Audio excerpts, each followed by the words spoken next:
Perjuangan Fisik Surabaya. Pertempuran Surabaya 10 November 1945 bukan hanya perlawanan bersenjata, tetapi juga simbol perjuangan nilai kemerdekaan dan martabat manusia. Rakyat yang bersenjata sederhana berhadapan dengan kekuatan modern. Sekutu menunjukkan bahwa kebebasan lebih berharga daripada keselamatan. Mereka menolak tunduk bukan semata karena politik, melainkan karena kesadaran moral bahwa merdeka adalah hak kodrati. Dari sisi filosofis, pertempuran ini mencerminkan keberanian eksistensial, lebih baik gugur dengan terhormat daripada hidup terjajah. Itulah sebabnya peristiwa ini dikenang sebagai bukti bahwa kemerdekaan Indonesia lahir dari tekad kolektif yang tulus, bukan sekedar hasil diplomasi. Tujuannya berubah menjadi upaya mengembalikan kekuasaan kolonial Belanda. Selanjutnya ada latar belakang dari pertempuran Surabaya. Pertempuran Surabaya kedatangan pasukan sekutu yang dipimpin oleh Inggris di bawah bendera Avney pada tanggal 25 Oktober tahun 1945. Meskipun tujuannya adalah untuk melucuti tentara Jepang, ternyata pasukan sekutu juga diboncengi oleh Nica atau pemerintah sipil Belanda yang bertujuan untuk mengambil alih kekuasaan Indonesia kembali. Selanjutnya ada tujuan penelitian. Tujuan penelitiannya adalah untuk mempertahankan kedaulatan Indonesia yang telah diproklamasikan.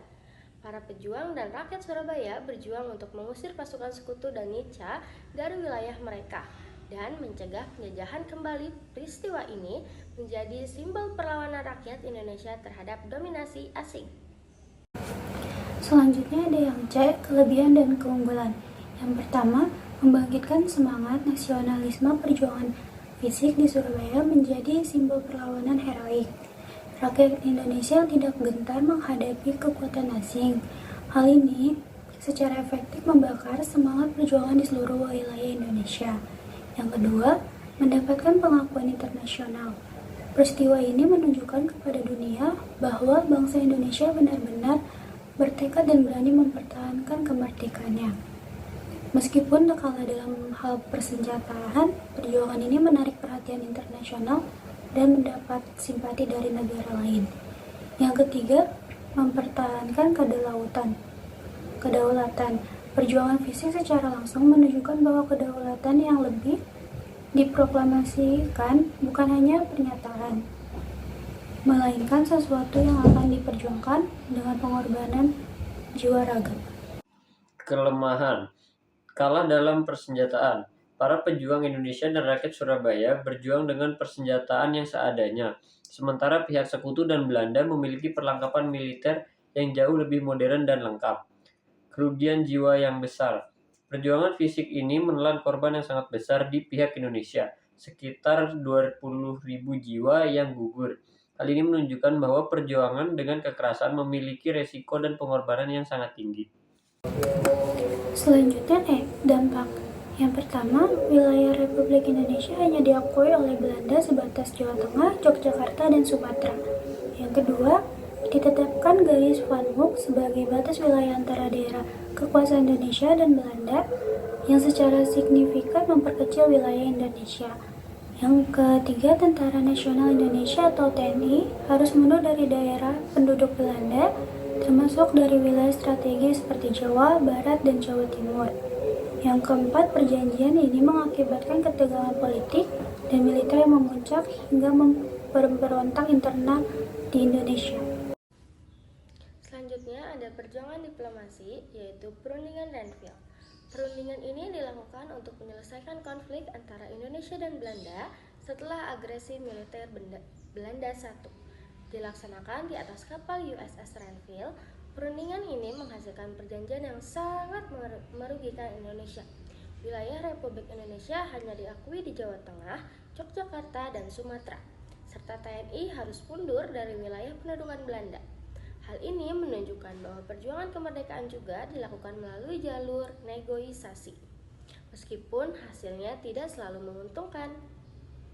Tujuan utama diplomasi dalam perundingan Renville adalah untuk menyelesaikan konflik antara Indonesia dan Belanda secara damai setelah agresi militer Belanda I pada tahun 1947. Perundingan ini merupakan upaya mediasi yang dilakukan oleh Komisi Tiga Negara atau KTN dari PBB untuk mencapai kesepakatan damai dan menghentikan pertempuran, meskipun hasilnya sangat merugikan bagi pihak Indonesia. Selanjutnya cek kelebihan dan keunggulan. Yang pertama, mendapatkan pengakuan dan perhatian internasional diplomasi melalui perundingan seperti Renville berhasil menarik perhatian dan campur tangan PBB serta negara-negara lain seperti melalui Komisi 3 Negara yang turut mendorong proses penyelesaian konflik secara damai. Yang kedua, ada jalan menuju pengakuan kedaulatan meskipun hasilnya tidak menguntungkan secara teritorial. Proses diplomasi seperti perundingan Renville membuka jalan bagi pengakuan kedaulatan Indonesia di tingkat internasional, seperti yang kemudian tercapai dalam perjanjian Roem-Royen. Yang ketiga, membangun jaringan dan dukungan diplomatik.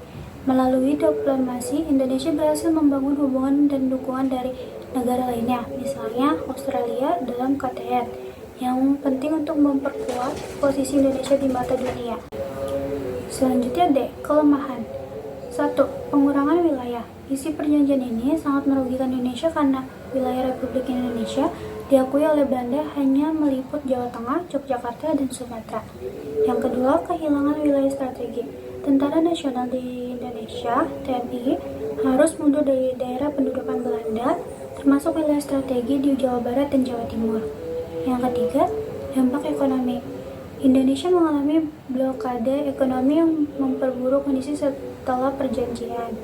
Ketegangan politik dan militer. Hasil perjanjian ini menyebabkan ketegangan politik dan militer yang meningkatkan bahkan memicu pemberontakan internal. Selanjutnya, ada hasil dari perundingan Renville bagi Indonesia yang sangat merugikan. Yang pertama, ada mendapatkan pengakuan dan perhatian internasional. Diplomasi melalui perundingan seperti Renville berhasil menarik perhatian dan campur tangan PBB serta negara-negara lain, seperti melalui Komisi 3 Negara yang turut mendorong proses penyelesaian konflik secara damai. Yang kedua, yaitu jalan menuju pengakuan kedaulatan. Meskipun hasilnya tidak menguntungkan secara teritorial, proses diplomasi seperti perundingan Renville membuka jalan bagi pengakuan kedaulatan Indonesia di tingkat internasional, seperti yang kemudian tercapai dalam perjanjian Roem-Royen. Yang ketiga, ada membangun jaringan dan dukungan diplomatik, yaitu melalui diplomasi Indonesia berhasil membangun hubungan dan dukungan dari negara lain, misalnya Australia dalam KTN, yang penting untuk memperkuat posisi Indonesia di mata dunia. Perbandingan perjuangan fisik dan diplomasi. Perjuangan fisik pertempuran Surabaya dinilai lebih efektif karena meskipun terjadinya kekalahan militer, perjuangan ini menghasilkan kemenangan simbolik dan politik yang besar bagi kemerdekaan Indonesia. Perjuangan diplomasi, yaitu perundingan Renville, justru dianggap merugikan dan menyebabkan kerugian wilayah yang signifikan. Selanjutnya, ada hubungan perjuangan fisik dan diplomasi dalam mempertahankan kemerdekaan Indonesia. Perjuangan fisik menjadi landasan dan penguat diplomasi. Keberanian rakyat di medan perang memberikan kekuatan moral dan tawar-menawar yang lebih besar bagi para diplomat di meja perundingan. Sedangkan diplomasi memberikan pengakuan dan legitimasi internasional atas hasil perjuangan fisik. Tanpa diplomasi, perjuangan fisik tidak akan mendapatkan pengakuan kedaulatan dari negara lain. Tetapi, keduanya saling melengkapi.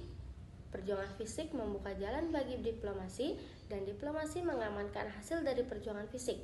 Gabungan kedua strategi ini terbukti efektif dalam menghadapi tekanan dari pihak sekutu dan Belanda.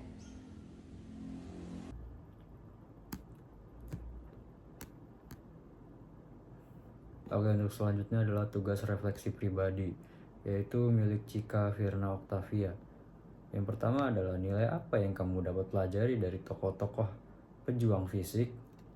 Dari tokoh-tokoh pejuang fisik, saya belajar nilai berkorban, pantang menyerah, rela berkorban demi bangsa, serta semangat persatuan untuk melawan penjajahan.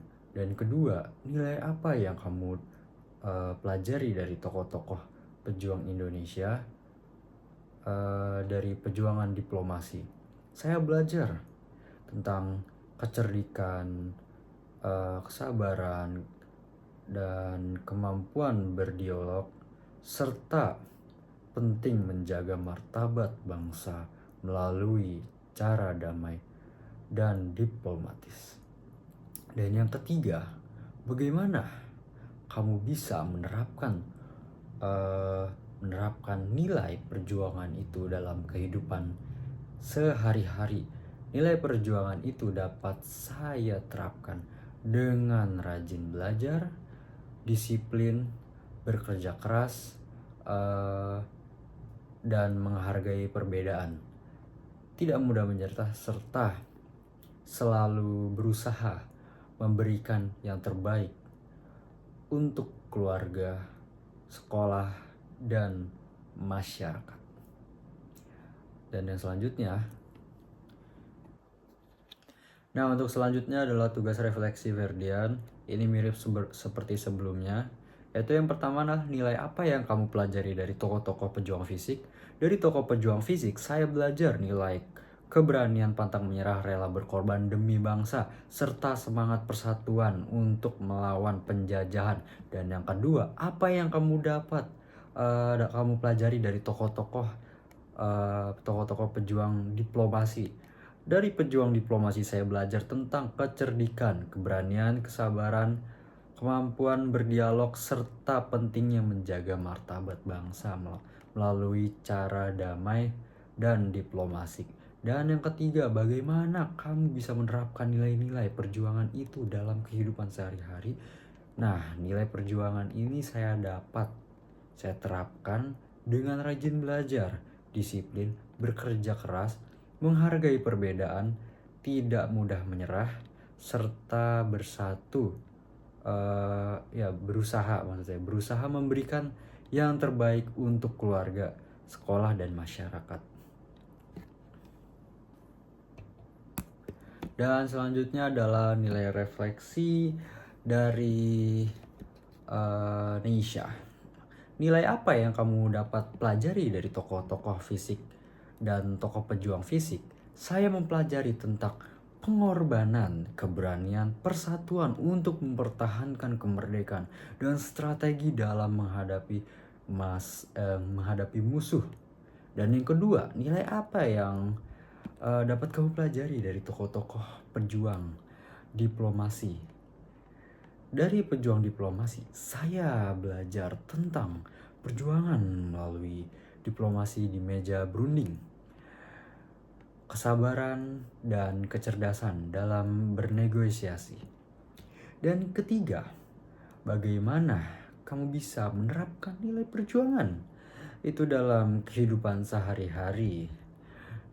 Nilai perjuangan itu dapat saya terapkan dengan keberanian, berani menyuarakan kebenaran dan juga kesabaran. Tidak mudah menyerah saat menghadapi kesulitan.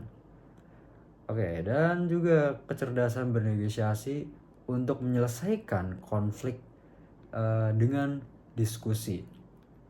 Dan juga menghargai perbedaan, menerima keberagaman untuk persatuan.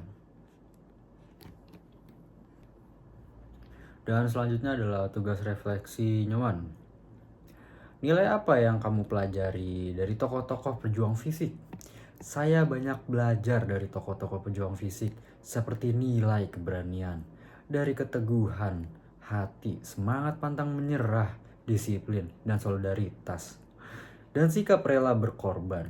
Dan yang kedua, nilai apa yang kamu pelajari dari tokoh-tokoh pejuang diplomasi? Dari tokoh pejuang diplomasi, saya belajar hal-hal seperti kecerdasan dan kebijaksanaan dalam berdialog, kesabaran dalam negosiasi, dan cara bekerja sama yang baik.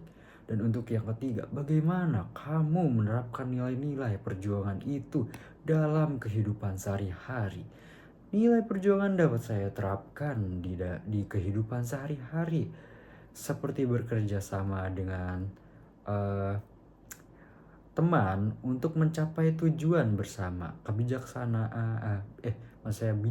dalam sabar, dalam menyelesaikan konflik, rela berkorban dengan mendahulukan kepentingan bersama daripada ego pribadi, dan pantang menyerah dalam menghadapi kesulitan belajar ataupun bekerja.